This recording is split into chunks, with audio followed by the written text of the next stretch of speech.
Hello and welcome to the session on David Hume.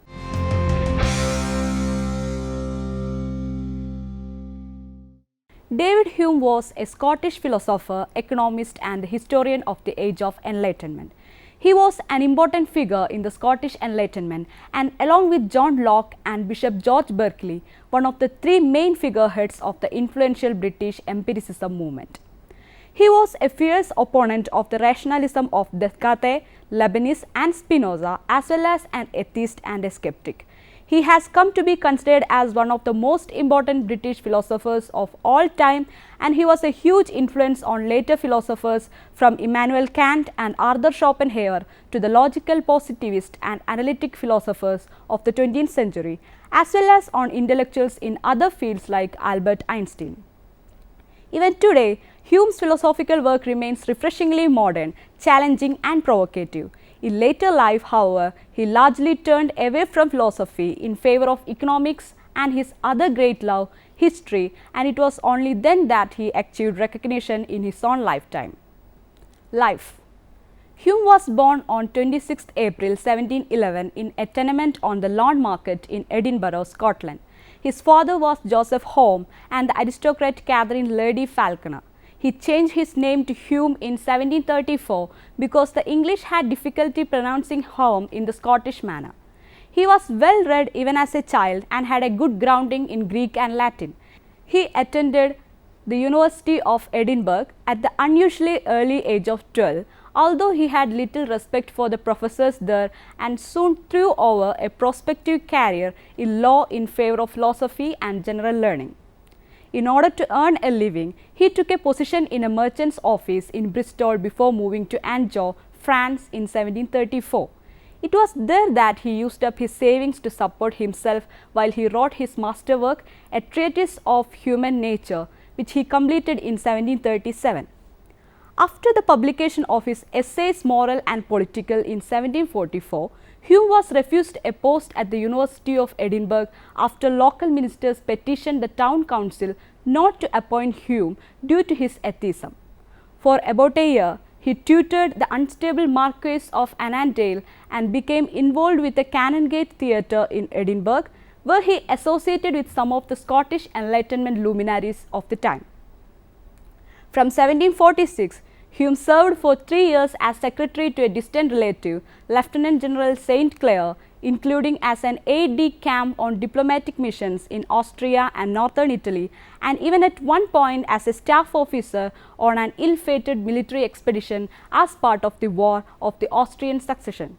It was during this period that he wrote his philosophical essays concerning human understanding, later published as An Inquiry Concerning Human Understanding, which proved little more successful than the treatise.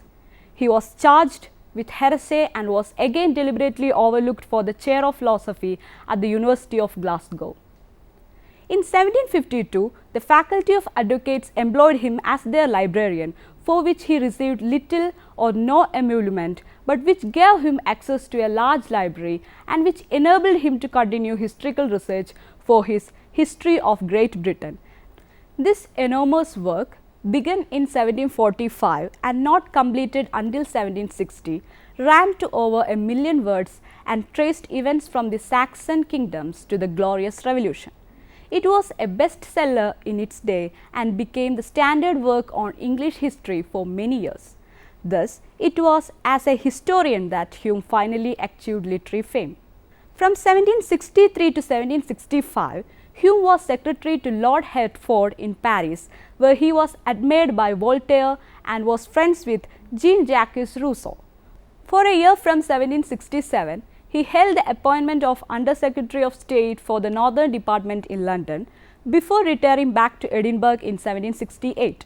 He died in Edinburgh on 25 August 1776, aged 65, probably as a result of a debilitating cancer he suffered from in his later years, and was buried as he requested on Calton Hill, overlooking his home in the new town of Edinburgh.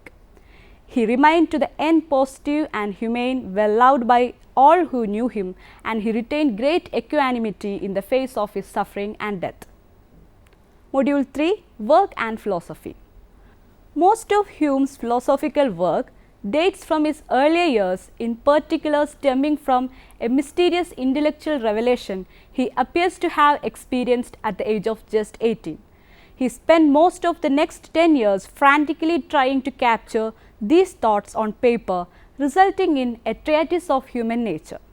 This book, which he subtitled An Attempt to Introduce the Experimental Method of Reasoning into Moral Subjects, is now considered to be Hume's most important work and one of the most important books in the whole of Western philosophy, despite its poor initial reception. He refined the treatise in the later philosophical essays concerning human understanding, along with a companion volume, An Inquiry Concerning the Principles of Morals, published in 1751, although this publication proved hardly more successful than the original treatise on which they were based. Hume was a thoroughgoing empiricist, the last chronologically of the three great British empiricists of the 18th century and the most extreme. He believed that, as he put it, the science of man is the only solid foundation for the other sciences, that human experience is as close as we are ever going to get to the truth, and that experience and observation must be the foundations of any logical argument. Anticipating the logical positivist movement by almost 2 centuries, Hume was essentially attempting to demonstrate how ordinary propositions about objects, causal relations, the self, etc. are semantically equivalent to propositions about one's experiences. He argued that all of human knowledge can be divided into two categories: relations of ideas and matters of fact, and that ideas are derived from our impressions or sensations.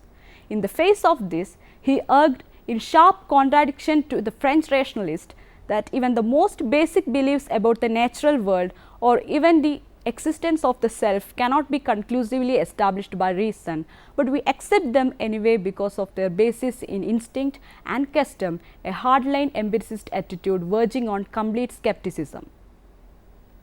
But Hume's empiricism and skepticism was mainly concerned with epistemology and with the limits of our ability to know things. Although he would almost certainly have believed that there was indeed an independently existing world of material objects casually interacting with each other, which we perceive and represent to ourselves through our senses, his point was that none of this could be actually proved. He freely admitted that we can form beliefs about that which extends beyond any possible experience, but he was entirely skeptical about any claims to knowledge on this basis. Central to grasping Hume's general philosophical system is the so-called problem of induction and exactly how we are able to make inductive references. He noted that humans tend to believe that things behave in a regular manner and that patterns in the behavior of objects will persist into the future and throughout the unobserved present. Hume argued forcefully that such a belief cannot be justified other than by the very sort of reasoning that is under question or induction, which would be circular reasoning. Hume's solution to this problem was to argue that it is natural instinct rather than reason that explains our ability to make inductive inferences, and many have seen this as a major contribution to epistemology and the theory of knowledge. Hume was a great believer in the scientific method championed by Francis Bacon, Galileo Galilei and Sir Isaac Newton. However, the application of the problem of induction to science suggests that all of science is actually based on a logical fallacy. The so-called induction fallacy states that just because something has happened in the past, it cannot be assumed that it will happen again, no matter how often it seems to happen. However, this is exactly what the scientific method is built on, and Hume was forced to conclude, rather unsatisfactorily, that even though the fallacy applies, the scientific method appears to work. Closely linked to the problem of induction is the notion of causality or causation. It is not always clear how we know that something is actually caused by another thing, and although day always follows night and night day, there is still no causal link between them. Hume concluded that it is the mental act of association that is the basis of our concept of causation. Hume's views on personal identity arose from a similar argument. For Hume, The features or properties of an object are all that really exist, and there is no actual object or substance of which they are the features. Thus, he argued an apple, when stripped of all its properties, color, size, shape, smell, taste, etc., is impossible to conceive of and effectively ceases to exist. Hume believed that the same argument applied to people, and he held that the self was nothing but a bundle or collection of interconnected perceptions linked by the properties of constancy and coherence, a view sometimes known as bundle theory, and one in direct opposition to Descartes' "I think, therefore I am" assertion. Hume's anti-rationalism, however, was not confined to his theory of belief and knowledge, but also extended into other spheres, including ethics. He asserted that reason is and ought only to be the slave of the passions, and can never pretend to any other office than to serve and obey them. Thus, he severely circumscribed reason's role in the production of action, and stressed that desires are necessarily for motivation, and this view on human motivation and action formed the cornerstone of his ethical theory. He conceived moral or ethical sentiments to be intrinsically motivating and to be the providers of reason for action. Thus, he argued, given that one cannot be motivated by reason alone, then reason cannot be behind morality.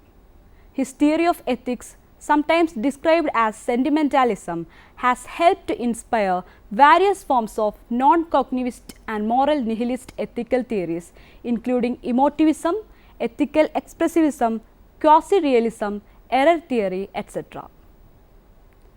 In his A Treatise of Human Nature, Hume definitively articulated the so-called is-ought problem, which has since become so important in meta-ethics, noting that claims are often made about what ought to be on the basis of statements about what is. However, Hume pointed out that there are significant differences between descriptive statements about what is and prescriptive or normative statements about what ought to be, and it is not at all obvious how we can get from making descriptive statements to prescriptive.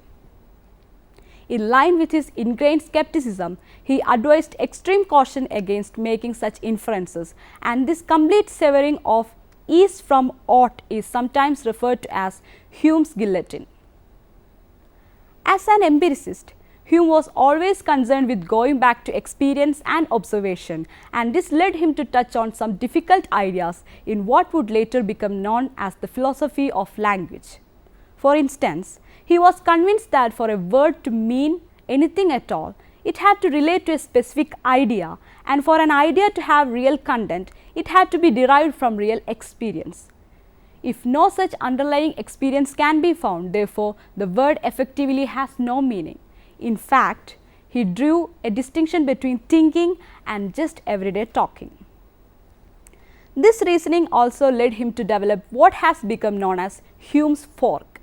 For any new idea or concept under consideration, he said, we should always ask whether it concerns either a matter of fact or the relation between ideas. If it is neither, then the idea has no value and no real meaning and should be discarded. Like Thomas Hobbes before him, Hume sought to reconcile human freedom with the mechanist or determinist belief that human beings are part of a deterministic universe whose happenings are governed by the laws of physics.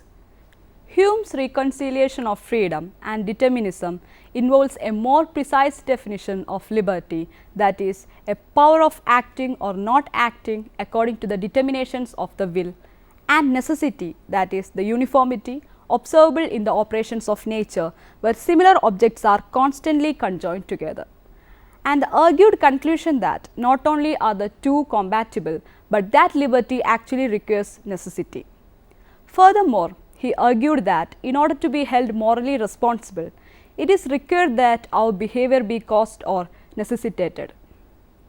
Hume wrote a great deal on religion, although due to the rather repressive religious climate of the day, he deliberately constrained his words.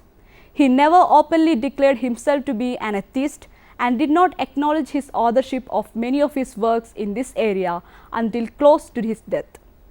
However, it is certainly true that in works such as An Inquiry Concerning Human Understanding 1748 and Dialogues Concerning Natural Religion published posthumously in 1779, he attacked many of the basic assumptions of religion and Christian belief, and he found the idea of a God effectively nonsensical because there was no way of arriving at the idea through sensory data. Some consider it his best work, and many of his arguments have become the foundation of much of the succeeding secular thinking about religion. Having said that, though it is likely that Hume was true to his most basic inclinations, skeptical both about religious belief and of the complete atheism of such contemporaries as Baron de Holbach, and his position may be best be characterized by the term irreligious. Hume argued that it is impossible to deduce the existence of God from the existence of the world because causes cannot be determined from effects. Although he left open the theoretical possibility of miracles, he cautioned that they should only be believed if it were less likely that the testimony was false than that a miracle did in fact occur, and offered various arguments against this ever having actually happened in history. He gave the classic criticism of the teleological argument for the existence of God, arguing that for the design argument to be feasible, it must be true that order and purpose are observed only when they result from design. Furthermore, he argued that the design argument is based on an incomplete analogy, and that to deduce that our universe is designed, we would need to have an experience of a range of different universes. Even if the design argument were to be successful, he questioned why we should assume that the designer is God, and if there is indeed a designer God, then who designed the designer? Also, he asked if we could be happy with an inexplicably self-ordered divine mind, why should we not rest content with an inexplicably self-ordered natural world? Hume's political philosophy is difficult to pinpoint, as his work contains elements of both conservatism and liberalism, and he resisted aligning himself with either of Britain's two political parties, the Whigs and the Tories. His central concern was to show the importance of the rule of law, and stressed in his essays Moral and Political of 1742 the importance of moderation in politics. In general, he thought that republics were more likely than monarchies to administer laws fairly, but the important point for Hume was that society be governed by a general and impartial system of laws based principally on the artifice of contract. He supported freedom of the press. He was sympathetic to elected representation and democracy. He believed that private property was not a natural right, but that it was justified because resources are limited. He was optimistic about social progress arising from the economic development that comes with the expansion of trade, and he counselled strongly against revolution and resistance to governments except in cases of the most egregious tyranny.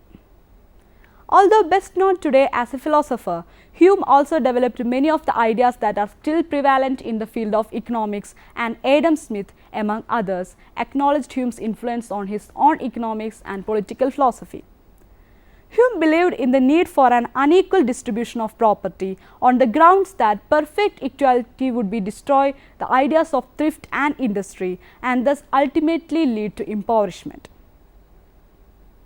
He was among the first to develop the concept of automatic price species flow and proposed a theory of beneficial inflation, which was later to be developed by John Maynard Keynes. Hume was also famous as a prose stylist and pioneered the essay as a literary genre, publicly engaging with contemporary intellectual luminaries such as Jean-Jacques Rousseau, Adam Smith, James Boswell, Joseph Butler, and Thomas Reid. For much of the 20th century, it was Hume's naturalism rather than his skepticism that attracted attention, chiefly among analytic philosophers. Hume's naturalism lies in his belief that philosophical justification could be rooted only in regularities of the natural world. The attraction of that contention for analytic philosophers was that it seemed to provide a solution to the problems arising from the skeptical tradition that Hume himself, in his other philosophical role, had done so much to reinvigorate. Let us summarize what he has discussed so far. David Hume was an philosopher, historian, economist and essayist, known especially for his philosophical empiricism and skepticism. Hume conceived of philosophy as the inductive, experimental science of human nature. Taking the scientific method of the English physicist Sir Isaac Newton as his model and building on the epistemology of the English philosopher John Locke, Hume tried to describe how the mind works in acquiring what is called knowledge. He concluded that no theory of reality is possible. There can be no knowledge of anything beyond experience. Despite the enduring impact of his theory of knowledge, Hume seems to have considered himself chiefly as a moralist. Now, you can try to answer the questions given here. First one, what is meant by problem of induction according to David Hume? Hume's political philosophy is difficult to pinpoint as his work contains elements of both conservatism and liberalism. Substantiate. Give a specific overview of the philosophy of David Hume. Describe Hume's view of reality. Compare the philosophy of Berkeley and David Hume. What serves as the basis of atheism for David Hume? How much Hume was impressed by history? Now, you can refer these books for further understanding. Custom and Reason in Hume, published in 2008, written by H.E. Allison, published by Oxford University Press. Another book which may be an help to you is Starting with Hume, written by W.E. Morris and C. Brown, published in London in 2012 by Continuum. Hume's Philosophy of Common Life, published in 1984 by D.W. Livingston at Chicago, University of Chicago Press. Another book which may be a help is The Life of David Hume by E.C. Mosner, published in 1954 at London by Nelson. Another book which may be a help is Hume on Knowledge, written by H.W. Noonan in 1999, published by Routledge. The Blackwell Guide to Hume's Treatise, edited by S. Traeger and published by Oxford. David Hume, Critical Assessments, 6 volumes, written by S. Twayman in 1995 and published by Routledge. Another book which may be a help is Hume's Theory of Consciousness, written by W. Waxman in 1994, published by Cambridge University Press. Thank you for watching this program. We can meet again with another topic soon. Have a nice day.